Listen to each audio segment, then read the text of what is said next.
여러분 반갑습니다. 날씨가 너무 무더움에도 불구하고 또 기도의 자리를 너무나 사모해서 나오신 여러분들 너무 주님의 이름으로 사랑하고 축복합니다. 이 시간 옆에 있는 분들과 한번 같이 인사하시겠습니다. 주님의 이름으로 사랑하고 축복합니다.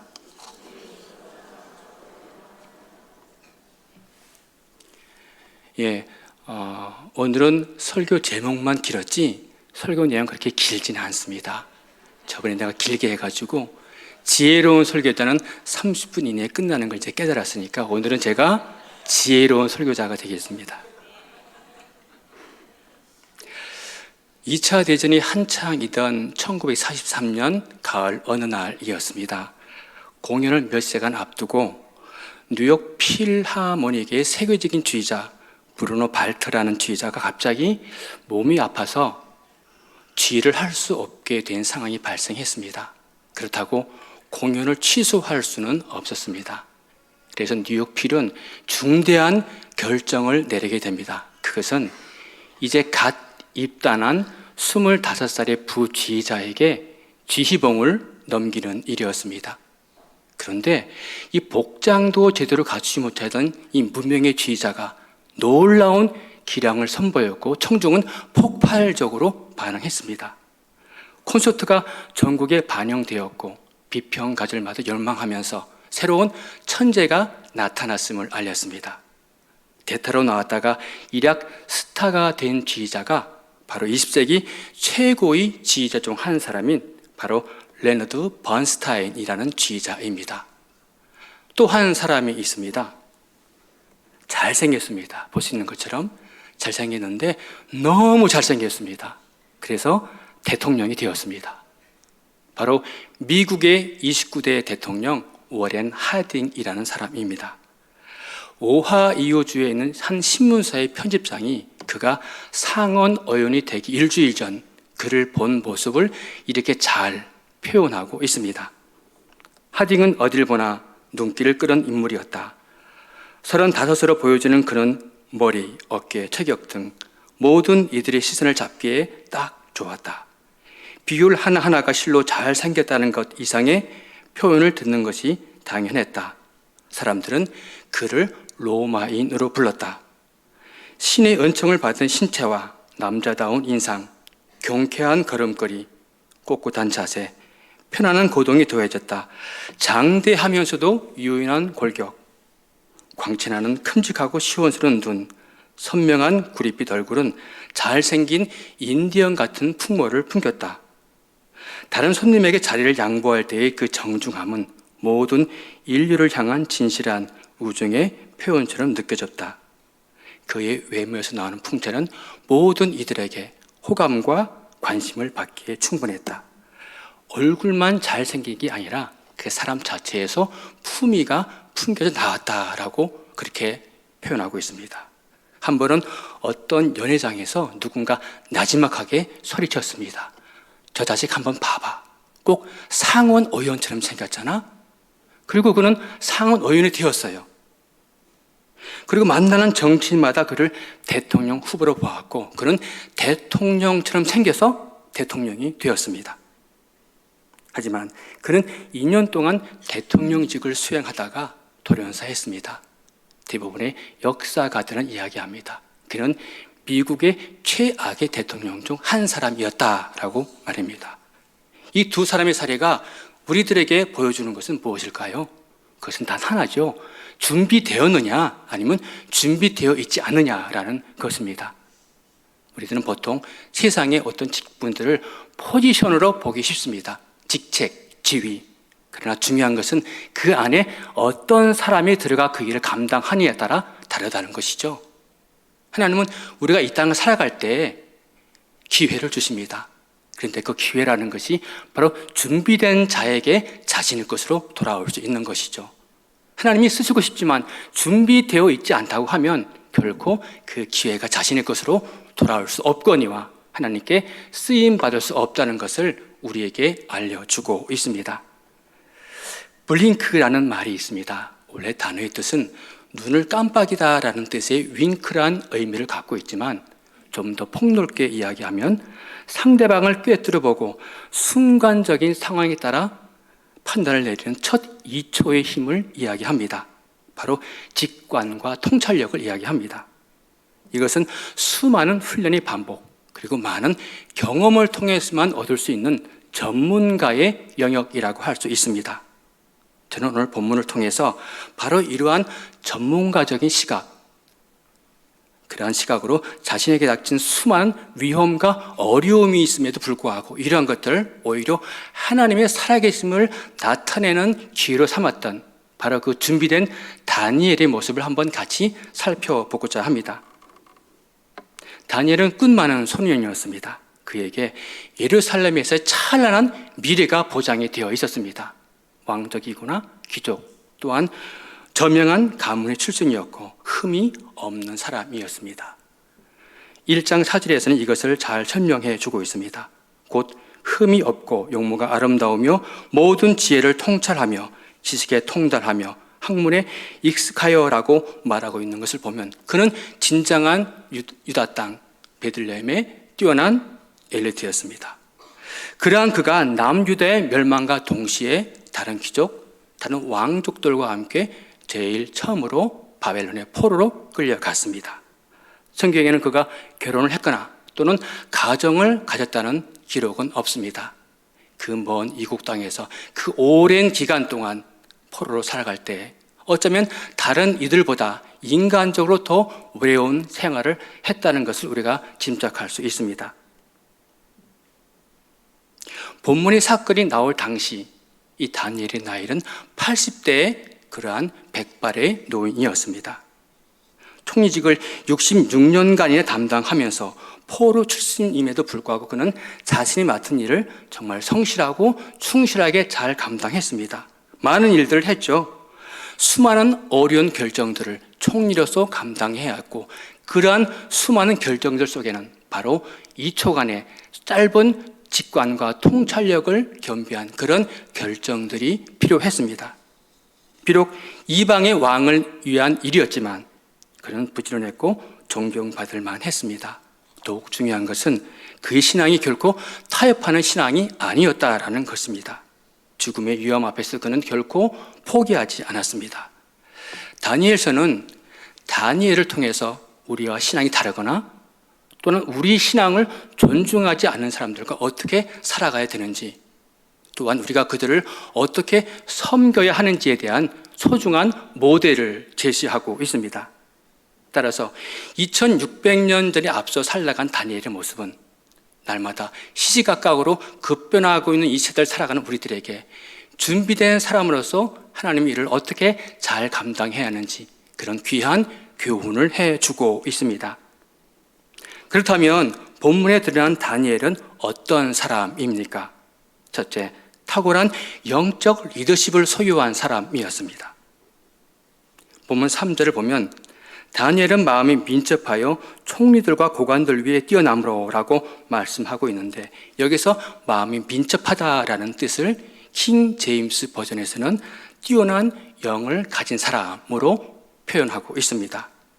또한 5장 12절 우리말 성경을 보면 그는 뛰어난 영과 지식과 분별을 가져서라고 기록하고 있습니다. 그가 왕이 바뀌고 정권이 바뀌는 상황에서 어떻게 60년 이상을 총리로 지낼 수가 있었을까요? 비록 포로 출신이었습니다. 적국이었죠. 그리고 이름도 개명한 상태였습니다.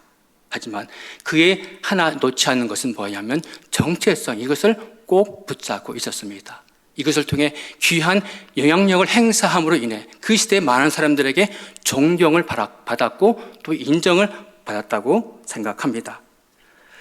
헨리 블랙커비라는 목사님은 진정한 영적 리더십이란 사람들을 일으켜 하나님의 일을 이루게 하는 것이라는 정의를 내리고 있습니다. 뿐만 아니라 진정한 영적 리더라고 한다면 믿는 자에게 뿐만 아니라 믿지 않는 모든 사람에게 영향력을 미쳐야 한다라고 이야기하고 있습니다. 이 말은 우리가 직장이나 사업장이나 그 어떤 위치에 있든지 우리가 믿는 사람에게 뿐만 아니라 믿지 않는 자들에게도 영향을 미치는 그런 사람들로 살아가야 한다라는 말입니다. 저희 직장에 기독 신우회가 있습니다. 이 기독의 신회가 잘 발달되어 있는데 1년마다 이 기독 신회를 통해서 커다란 행사를 갖습니다. 그것은 뭐냐면 전국 복음화 대회입니다. 이 대회를 통해서 찬양과 말씀과 기도를 듣고 또 간증을 들으면서 믿는 믿음의 직장인들이 모여서 연합을 도모할 뿐만 아니라 전도의 기회로 삼는 그런 훌륭한 프로그램입니다. 지역마다 돌아가면서 개최하게 되는데 올해 상반기에 인천에서 개최를 했습니다. 많은 준비가 필요하고 많은 기도가 필요한 관계로 저에게도 연락이 왔어요. 기도 모임에 좀 와달라고. 참석을 했습니다. 근데 저는 깜짝 놀랐어요. 아니, 얘도 교회를 다녔었나? 아니, 당신도 교회를 다녔어? 예수 믿었어? 전혀 모르는 사람들 다 나와 있는 겁니다. 제가 인천에서 뼈가 굳은 사람이에요. 인천에서만 근무를 했거든요. 30년 이상 근무하면서 왜 그걸 모르겠습니까?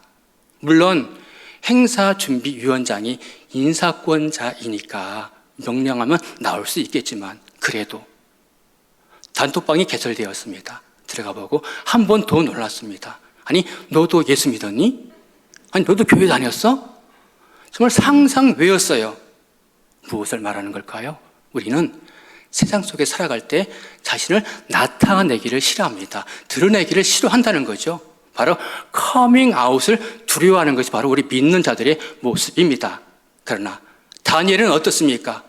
적국이 같지만 오히려 자신을 숨기는 게 더 편할 수도 있지 않아요? 하지만 분명한 정체성을 가지고 자신을 과감하게 드러내는 것에서부터 그의 삶이 시작되었습니다. 둘째는 자신의 일에 최선을 다한 정직한 사람이었습니다. 그 시대의 다리오 왕은 전국을 120도로 나누고 고관들로 하여금 전국을 다스리게 했습니다. 그리고 그 후에 총리 3명을 두었고 그 중에 한 명이 바로 다니엘이었죠. 그런데 다니엘을 둔 이유가 있습니다. 2절 보면 또 그들 위에 총리 셋을 두었으니 다니엘이 그 중 하나이라. 이는 고관들로 총리에게 자기의 직무를 보고하게 하여 왕에게 손해가 없게 하려 함이었더라. 왕에게 손해가 없게 하려 함이었더라.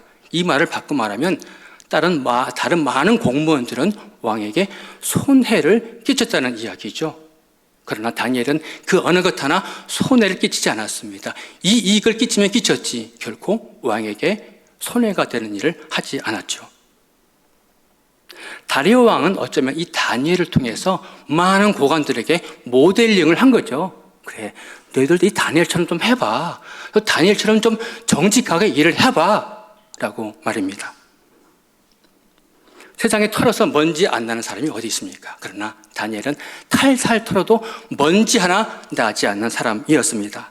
본문 4절에서는 이렇게 말씀합니다. 우리 같이 읽겠습니다. 이에 총리들과 고관들이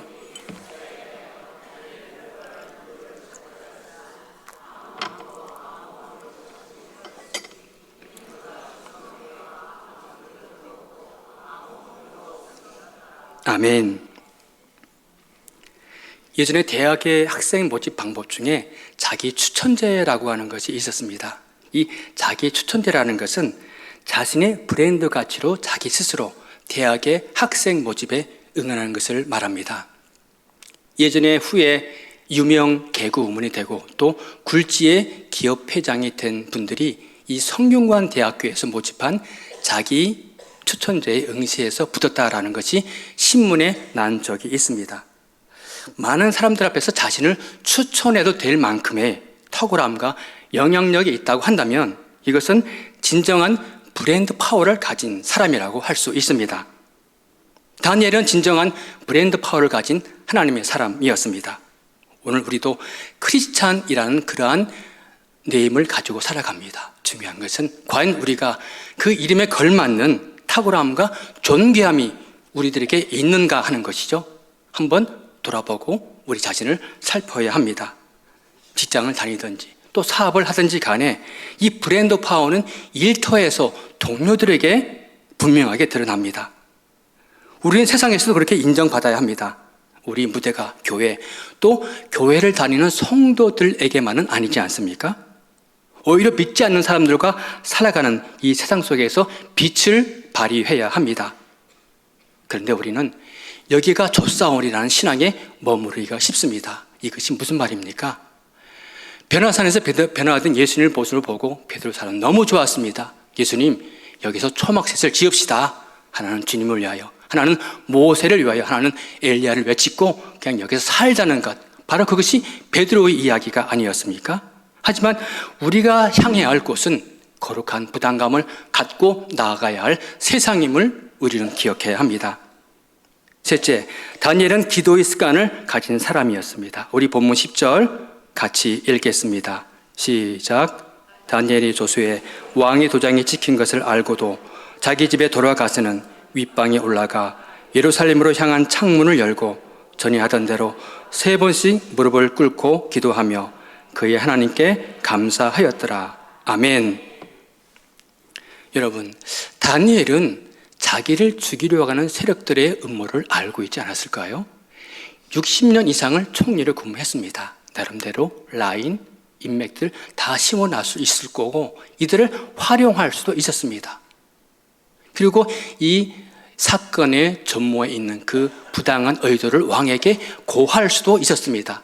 그러나 그는 그 어떠한 조치도 취하지 않았습니다. 다니엘은 기도의 형식을 바꿀 수도 있었죠. 한 달만 문 닫고 기도하면 누가 뭐라고 그럽니까? 다니엘이 비록 총리가 되기 전, 총리가 된 이후에도 늘 그의 앞에는 이러한 위험과 생명의 위협이 도사리고 있었습니다. 바벨론 땅에서 초창기 왕이 음식을 먹는 문제, 그리고 느부갓네살 왕이 꾼 꿈을 해석하기 전에 목숨의 위협, 그리고 금신상에 절하는 문제로 인한 새 친구로 인한 생명 위협, 이 모든 것들은 늘 다니엘 앞에 놓여져 있었습니다. 그러나 그는 진 인사 대천명, 자신이 할 일을 최선을 다해 이루어 놓은 다음 하나님과 앞에 나아가 깊은 영적 교제를 갖는 시간을 가졌습니다. 그리고 모든 것을 맡기고 기다렸습니다. 저는 오래전 하루 3번 이렇게 하나님을 만나는 다니엘의 모습을 보고 굉장한 도전을 받았습니다. 그리고 드는 생각이, 그래, 나도 하루 3번 이렇게 하나님을 만날 수 없을까라는 생각을 하고 결단을 하게 되었습니다. 그래, 나도 한번 해보자, 그런 생각이었죠. 아침이야 새벽 예배를 참석하면 되지만 문제는 점심과 저녁이었습니다. 직장을 다닐 때였으니까요. 그래서 제가 2, 3년마다 근무지를 옮기는데, 옮기면 새로 간 지점에 가서 그래, 어디가 좋을까 하고 기도의 장소를 찾았습니다. 제일 만만한 곳이 옥상이었죠. 옥상이 잠겨 있으면 바로 옥상까지 올라갈 수 있는 계단, 그 맨 끝 계단이 정말 기도하기 한적한 장소였습니다. 점심시간과 저녁 시간을 이용해 하나님을 만나고 찾았던 그런 좋은 추억이 있습니다. 그러던 중에 2003년도에 제 기도의 틀을 바꾸게 된 한 권의 책을 만났습니다. 2003년도에 우리 본관을 보면 지금 3층은 중등부가 사용을 하고 있지만 그 전에 청년부가 사용을 했습니다. 뒤에 책장이 하나 놓여 있었는데 제가 책을 쭉 돌려보던 중에 제 눈에 들어오는 책 한 권이 있었습니다. 그 책 제목이 바로 하나님이 찾으시는 사람이라는 책이었습니다. 하나님이 찾으시는 사람? 책 제목이 마음에 와 닿았습니다. 그래, 나도 하나님이 찾으시는 사람이 될 수가 있을까? 나라고 되지 말라는 법이 있어? 라고 생각을 하고 그 책에 있는 그대로 실행하기로 했습니다.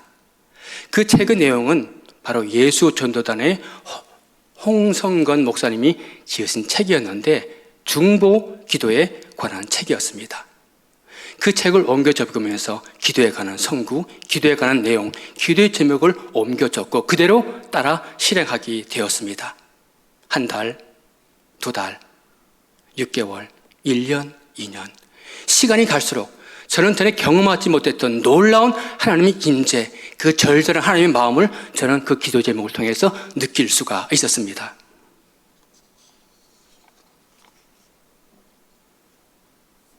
토요일 오전은 제게 정말 행복한 시간이었습니다. 직장 출근을 하지 않았으니까요. 개인적으로 성경 공부를 하고 그 기도의 제목을 놓고 기도할 때 가정에서도 집안에서도 이렇게 하나님의 임재를 경험할 수 있구나라는 놀라운 경험을 했습니다. 그리고 가정 예배를 드렸죠.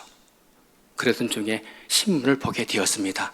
신문에 어떤 기사가 나왔냐면 북송되어 탈북했다가 중국에서 잡혀서 북송되는 우리 북한 동포들의 모습을 보게 되었습니다. 그들의 모습이 너무나 처참했습니다. 마치 굴비처럼 코에 철사를 끼워 사람 10사람씩 묶어서 북으로 끌려가는 모습을 보았습니다.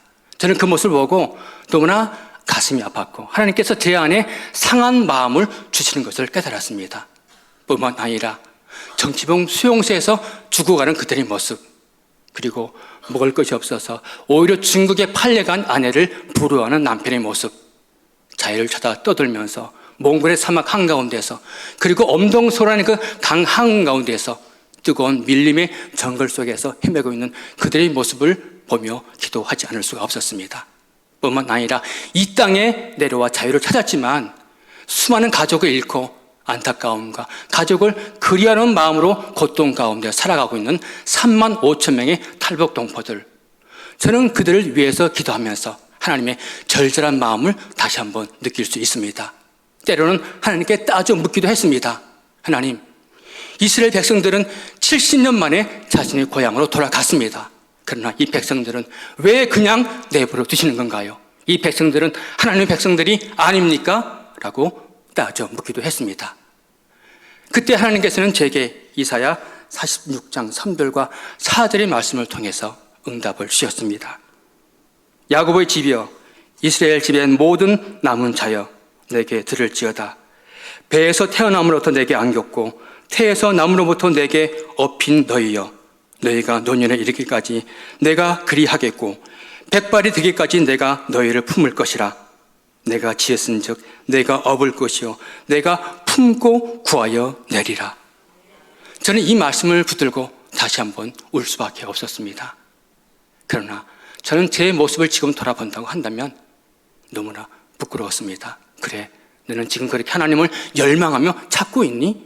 너는 그렇게 절절하게 하나님을 갈망하며 나아가고 있느냐라는 질문을 저에게 던져볼 때에 너무나 부끄럽고 너무나 죄스러운 거죠. 이 말씀을 준비하면서 회개를 했습니다. 다니엘은 예루살렘을 향한 창문을 열어놓고 기도했습니다. 바로 예루살렘을 향한 창문이었습니다. 그 이유가 무엇일까요? 솔로몬은 하나님의 성전을 건축하고 이렇게 기도했습니다. 자기들을 사로잡아간 적국의 땅에서 온 마음과 온 뜻으로 주께 돌아와서 주께서 그들의 조상들에게 주신 땅과 주께서 택하신 성과 내가 주의 이름을 위하여 건축한 성전 있는 쪽을 향하여 기도하거든 주는 계신 곳 하늘에서 그들의 기도와 간구를 들으시고 그들이 이를 돌아보시며 주께 범죄한 주의 백성을 용서하옵소서. 사로잡혀간 적국의 땅에서 온 마음과 온 뜻으로 돌아와서 주의 이름으로 건축한 성전 쪽을 향하여 기도할 때 하나님 도와주십시오, 용서해 주십시오 라고 기도한 솔로몬의 기도 내용일 뿐만 아니라 이 기도가 다니엘이 바로 했던 그런 기도 아니겠습니까? 뿐만 아니라 시편에 있는 다윗 왕의 탄식이 바로 이 다니엘의 탄식이었습니다. 저녁과 아침과 종호에 내가 근심하며 탄식하리니 여호와께서 내 소리를 들으시리로다. 나를 대적하는 자 많더니 나를 치는 전쟁에서 그가 내 생명을 구원하사 평안하게 하셨도다. 여러분, 이것이 하루 3번 예루살렘을 향한 창문을 열어놓고 기도했던 바로 다니엘의 감사와 탄식의 기도가 아니었겠습니까? 다니엘에게 기도는 일상의 루틴이었습니다. 기도가 그의 전부였고 하나님과 깊게 연결된 그의 삶은 기도로 출발했습니다. 바벨론에 살고 있던 다른 많은 유대인 포로들은 고레스의 칙령에 따라 자신들의 고향으로 돌아갔습니다. 바로 바벨론에서 70년이 차면 너희를 이곳 예루살렘으로 돌아오게 하리라라는 예레미야 선지자의 예언의 성취였습니다. 그러나 다니엘이 고향으로 돌아갔다라는 기록은 없습니다. 다니엘을 끝까지 살펴보면 다니엘은 노년이 되기까지 예루살렘에 바벨론에 남아 있었던 것으로 보여집니다. 그는 그렇게 그리워하는 고향, 많은 친구들이 있는 곳, 형제 자매들이 있는 곳, 그곳으로 왜 돌아가지 않고 이 바벨론에 남아 있었을까요?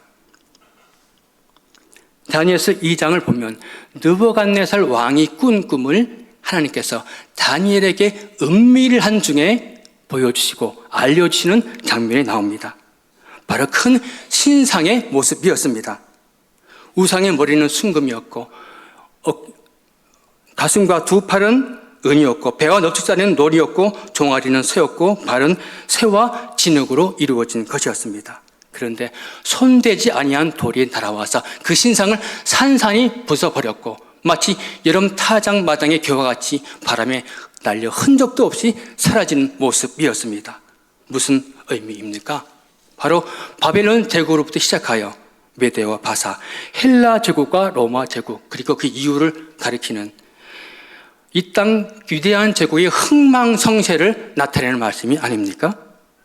지혜로운 다니엘은 이 놀라운 말씀을 깨닫고 하나님께 찬양과 영광을 올려드립니다.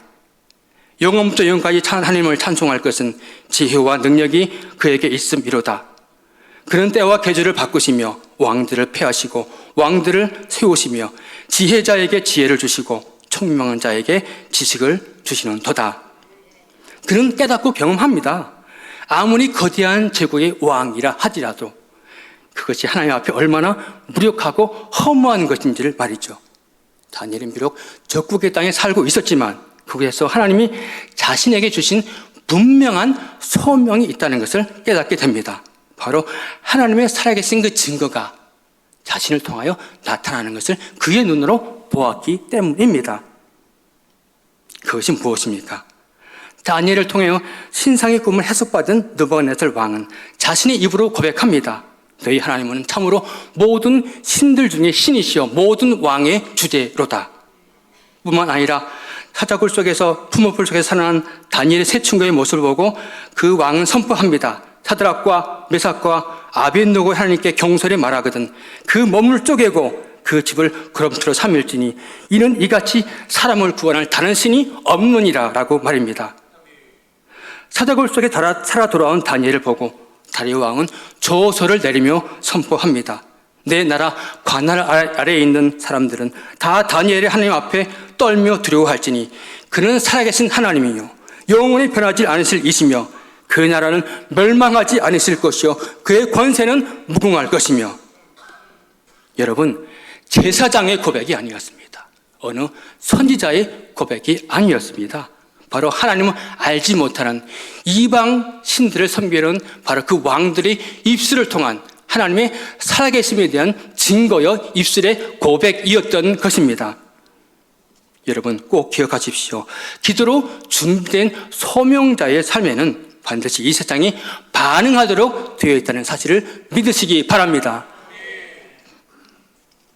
블링크라는 말처럼 다니엘은 수많은 위기의 순간들을 순간적인 직관과 통찰력을 통하여 결정을 내리며 살아갔습니다. 그것이 어떻게 가능했겠습니까? 우리는 다니엘 1장에서 뜻을 정하여라는 왕의 음식을 먹는 문제에 대한 다니엘의 뜻을 발견했다면 이제는 전에 하던 대로라는 실천적인 표현에 우리의 모든 관심을 집중해야 합니다. 전에 하던 대로의 다니엘의 기도가 그 모든 것을 가능케 했기 때문입니다. 여러분, 기도의 자리로 나아가십시오. 왜입니까? 우리는 그냥 그렇게 살도록 부름받은 존재가 아니라 하나님께서 분명한 목적으로 우리를 부르신 바로 소명자이기 때문입니다. 기도의 습관을 회복하십시오. 이를 통해서 자신을 준비시키고 그래서 하나님이 쓰시고자 할 때 귀하게 쓰임받는 놀라운 영광의 주인공들로 씌워져 가시기를 되는 저와 여러분의 삶이 되어지기를 간절히 예수님의 이름으로 축복합니다. 찬양하며 나아가